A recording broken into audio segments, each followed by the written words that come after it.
Boyete Borate et l'Obama Malika, litutu.com. Toza komona Fally Ipupa litutu o wapi na mwa video ya muke toyebi telika mnene zeki kuna me eloko yo tokoki koloba ke Fally Ipupa après avoir enjoy voiture na ye ya sika sombaki Mercedes o toko CD eza kotambola kitoko sur les réseaux sociaux na ba vente et sombisi ye Mercedes ya sika. Ndenge ka balobaka soko album ebimi il faut salaka ba voyage il faut betaka des exemples yango wana Fally Ipupa biso nyonso toza komona toza ba témoin vivant et c'est madame ya Côte d'Ivoire amonaki ba espoir ya Fally Ipupa bino ndeko yaka kotia biso po yo bandaki fondation liboso oyebi makamba ba fondation dernier ezalaka en plus oza mutu oza exemplaire en Afrique wana invitation ya mama ya première dame ya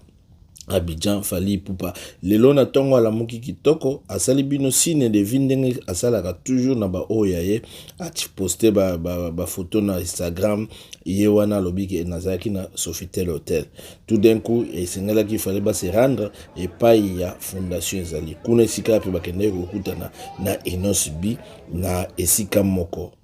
tomoni ndenge nini tolobaka mokolo azaka mokolo ndenge balobaka leki banga yaya mokolo soka azana sika meme body language koloba body language ya Fally za koloba li tutu oyo wape c'est pourquoi tolobaka batebele bazana pongi baza kolala makanisi za kolala balali pongi bango baza kokanisa ke bazola mukabana mokili nzoka baza kolala soko yebi koloba te kolobaka te. Léopold Dalobi, on ne réveille pas un chat qui dort. Olali pongi tenema mingi, ozora okanisa ke makambu yolo baga, ezaka nanzela tala lelo bokutani na les grands prêtres Fally Ipupa.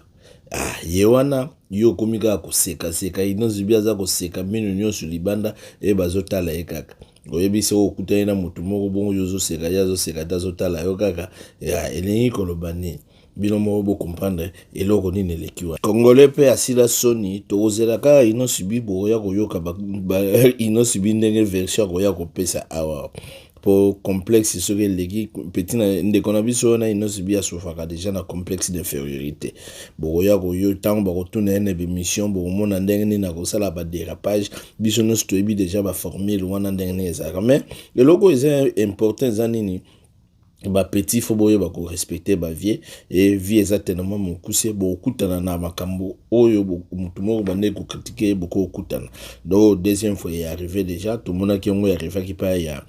Fabregas akutana na Fally Ipupa na festival moko ya africaine akoka koloba te ay pesa mawa pesoni ndenge moko ka to moni Inosbi awa azoko koka koloba te afandika azokomi koloba ne ko seka ka neti mutu ko ina velo bango nyonso wana ba kritikaka bazo critiquer mutu depuis banda ko critiquer depuis Inosbi banda ko critiquer Fally nan to mona te Fally Ipupa leka a critiquer Inosbi et puis c'est moi leçon surtout no ba petit koloba loba isa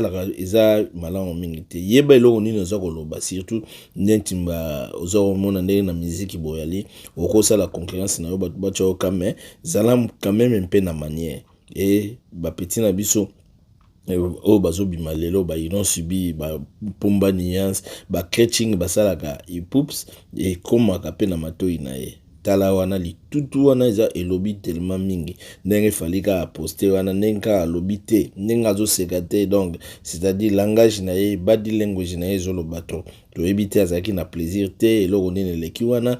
nalingi ko commenter te wana nasali mwa analyse moke mpona kopesa kaka conseil surtout na jeune génération eza koya lelo bongisa maloba yeba kolobaka surtout na bekran soko oyebi te kokanisa te makambo yo oyebi eza raison non c'est pas ça